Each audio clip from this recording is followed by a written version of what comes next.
His hopes were set on spending Christmas with his family. Instead, Julian Assange spends another New Year's Eve behind bars in the UK's most notorious prison. 2022 may be the year he's sent to the US after High Court judges decided to overturn a verdict not to extradite him. It seems as though judges were satisfied by so-called assurances of humane treatment that he would not be held in a maximum security prison or subjected to isolation. Serving his sentence in Australia is also on the cards, they say, but Assange's defence don't buy it. These so-called assurances and those points came after they lost the case in January. Then they came back and said, okay, well, we can assure we will treat him fairly. So that should not be actually admissible in an appeal hearing because, from a legal standpoint, you cannot just try to amend after the fact, after you've lost a case. These US arguments were presented back in October during the two-day appeal hearing, including that he wasn't as unwell as is being suggested. Turns out, as those words were being uttered in court by American lawyers, Assange suffered a mini-stroke. Julian is struggling, and I fear this mini-stroke could be the precursor to a more major attack.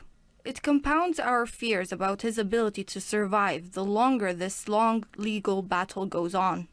It urgently needs to be resolved. Look at the animals trapped in cages in a zoo. It cuts their life short. That's what's happening to Julian. The never-ending court cases are extremely stressful mentally. It's not surprising it's all taking its toll. Not only the legal labyrinth, but reports of CIA gangster-like plots to kidnap, poison or assassinate him, as well as spying on him in his hideout in London's Ecuadorian embassy, where he'd received political asylum. While Assange's lawyers say there should be ample evidence to throw the entire case out of court. This Yahoo report is a game changer going into the appeal because it shows the true nature, the true origins, the true criminality of the US actions against Julian. Now, reports that the CIA considered kidnapping or killing Assange have cast even more doubt on the reliability of US promises and further exposed the political motivation behind this case. Sounds fictional, right? Well, parts of it are true. That's the admission of the then CIA director, Mike Pompeo. They should all be prosecuted for speaking about classified activity inside the Central Intelligence Agency. Maybe they didn't. Maybe Isikoff just made it up. But you should know I take seriously my responsibilities to protect that information. This can be seen as Pompeo's confirmation of the Assange kidnap or kill story. Why else would you want to prosecute those sources speaking about classified activity? But there's been another twist in the story. Key accusations in the case against Assange are reportedly based on false testimony from a convicted fraudster who admitted to lying in the legal proceedings in exchange for US immunity from prosecution for criminal activity. His supporters say all of this is enough to deem the case closed, and press freedom groups, they're questioning why Julian Assange is behind bars while alleged war criminals walk free. It is a damning indictment that nearly 20 years on, virtually no one responsible for alleged US war crimes committed in the course of the Afghanistan and Iraq wars has been held accountable, let alone prosecuted. And yet a publisher who exposed such crimes is potentially facing a lifetime in jail. When Julian Assange was infamously hauled out of London's Ecuadorian embassy in 2019, he was thrown in jail right here. The alarm has long been sounded over his treatment, with the UN Special Rapporteur on Torture warning he is suffering abuse.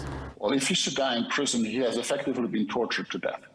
That's the reality of it. I mean, I'm not exaggerating. Julian Assange, who has very grave, medical harm has been caused to him in the last decade through that constant, isolation and defamation and abuse and a constant anxiety that he suffers, and he's being isolated absolutely unnecessarily and therefore unlawful. Even if we assume, for the purpose of the argument, that yes, that extradition proceeding is legitimate, we have to somehow secure his presence, he can be in house arrest. Is there a legal basis for this? He's way surpassed the 52-week sentence for skipping bail back in 2012. So he's currently not serving any sentence, nor facing any actual criminal charges. Sounds like he's a political prisoner, right? Well, Washington prefers to deem him a security risk and wants him to answer questions across the pond on their turf and their rules. His supporters say pursuing a vendetta against Assange ultimately silences him, but will also silence other journalists in the future. This is a CIA operation. Anyone who knows the United States well knows the power of the CIA, the extrajudicial power of the CIA, the extra-governmental power of the CIA. That's what this is. This is which you've probably seen, 2008, one of WikiLeaks' first major leaks. It's March the 18th, 2008. It's from the US Army Counterintelligence Assessment Branch, Department of Defense.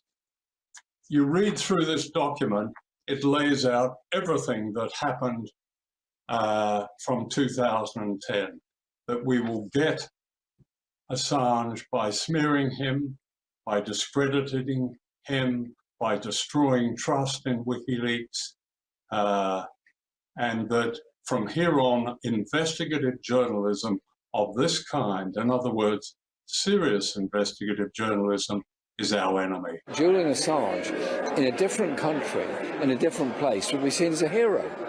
But because he was exposing what the US and Britain in particular were doing, he's seen as a villain.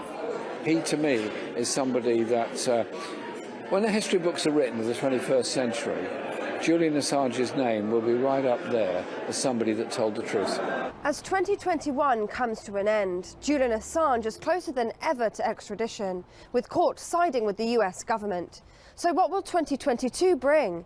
For a start, there can be appeals, either a cross-appeal at the Magistrates' Court or even at Supreme Court level.